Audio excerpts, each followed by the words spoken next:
Bom dia pessoal, meu nome é Rodrigo, eu faço parte do time de economia aqui da SMI Consultoria e eu vou falar com vocês hoje um pouco sobre o cenário econômico para essa semana.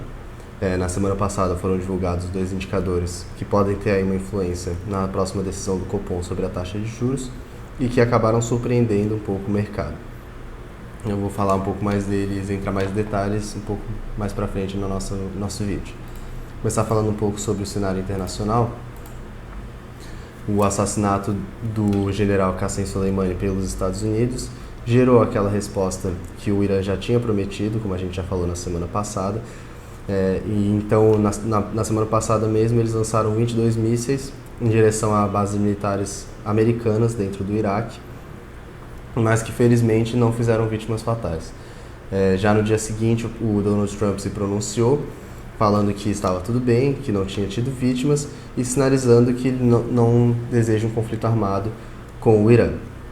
O líder iraniano fez uma declaração parecida, falando que não deseja entrar em guerra com os Estados Unidos, e essa declaração dos dois acabou afastando aí o medo de um possível conflito, o que acabou acalmando os ânimos no mercado e fez com que o apetite ao risco voltasse pelos investidores internacionais. Em relação aos Estados Unidos, foram divulgados alguns indicadores aí na semana passada.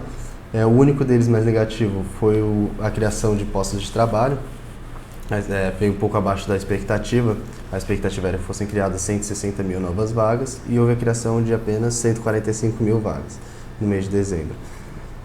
Agora, por outro lado, a balança comercial do país veio com o menor déficit em 3 anos, um resultado que foi celebrado pelo governo e cuja a visão para o futuro é que venha a vir cada vez menor esse déficit agora com a assinatura do acordo comercial com a China.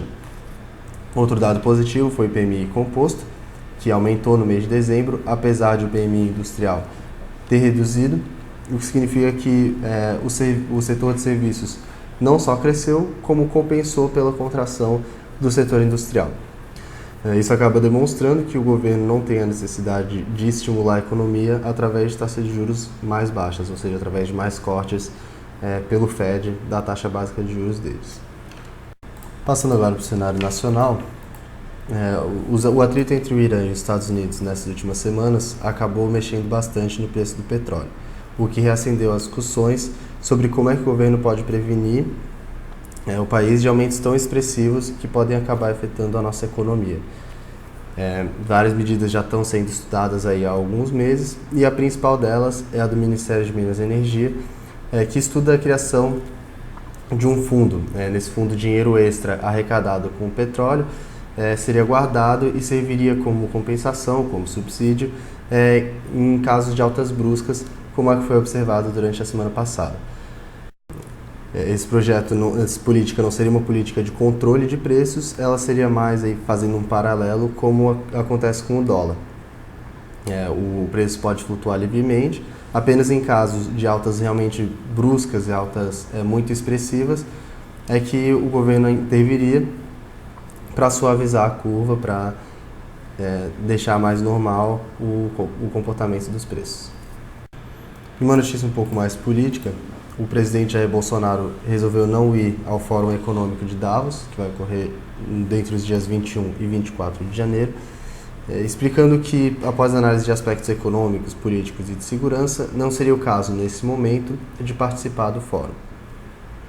Por outro lado, a visita que ele vai fazer à Índia, ali entre os dias 24 e 25, ainda não sabe direito a data que ele vai sair, até o dia 28, está mantida.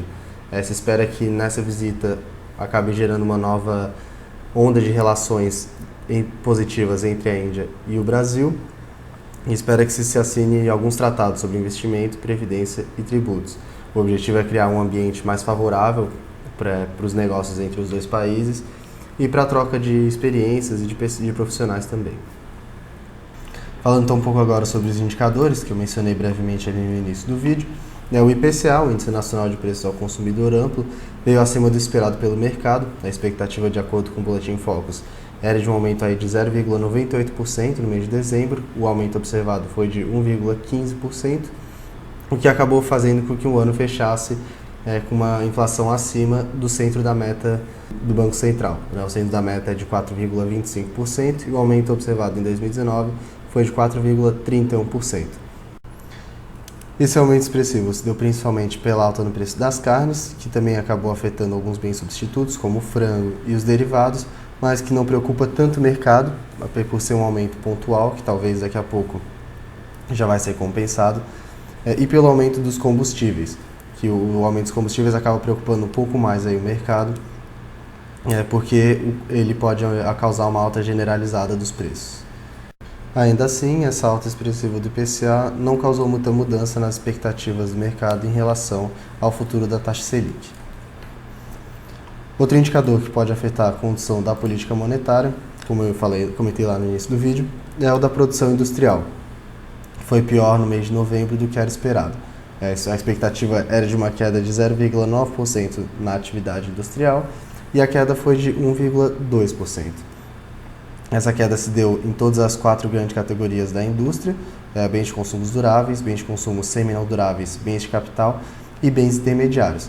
E ela foi puxada principalmente pelas indústrias extrativas, que tiveram aí queda de 1,7% na comparação mensal. Esse resultado pode acabar afetando a condução da política monetária, porque caso o Banco Central venha perceber que a atividade industrial não está melhorando tanto quanto se esperava que melhore, ele pode ver aí mais um espaço para reduzir um pouco mais a taxa de juros nas próximas reuniões. Agora, numa notícia mais positiva que saiu na semana passada, os empréstimos do setor corporativo em setembro de 2019 retornaram ao nível pré-crise. O volume de crédito a empresas em 12 meses ultrapassou o nível de 314 bilhões que era observado lá em 2013. A diferença agora é que, enquanto no nível pré-crise o BNDES era responsável por mais de 50% desse volume de financiamento, agora o mercado de capitais, através de emissões de dívida e ações, é responsável aí por praticamente 80% do volume. Isso demonstra que as fontes de financiamento do setor privado estão mudando bastante, o que permite uma alocação mais eficiente dos recursos financeiros. Isso também é vantajoso para o BNDES, que agora tem mais recursos para focar em financiamentos voltados a melhorias sociais, como saneamento básico e infraestrutura. Olhando agora para o nosso calendário econômico semanal, no calendário brasileiro, a gente tem a divulgação da pesquisa mensal e de serviços na terça-feira. Na quarta-feira, a gente vai ter a divulgação dos dados da vendas varejo. E, por fim, na quinta-feira, a gente vai ter a divulgação do Índice de Atividade Econômica do Banco Central, o IBC-BR, que é considerado aí uma prévia do PIB. Todos os indicadores divulgados vão ser referentes ao mês de novembro. No calendário internacional, a gente vai ter várias divulgações. O destaque é para a divulgação na terça-feira do Índice de Preços ao Consumidor dos Estados Unidos, na quarta-feira do Índice de Preços ao Consumidor do Reino Unido e dos dados da balança comercial e da produção industrial da zona do euro, além do livro bege dos Estados Unidos. Na quinta-feira, a gente vai ver a divulgação das vendas do varejo dos Estados Unidos e da produção industrial, PIB e vendas dos varejos na China. E, por fim, na sexta-feira, a gente vai ter a divulgação dos dados de produção industrial dos Estados Unidos. Lembrando que nessa semana também deverá ser assinado o acordo entre a China e os Estados Unidos lá em Washington. Então é isso, pessoal. A gente tem alguns fatores aí para ficar acompanhando nas próximas semanas. Caso vocês tenham ficado com alguma dúvida ou sugestão, a nossa equipe está sempre à disposição, é só entrar em contato. Desejo uma ótima semana a todos e até a próxima.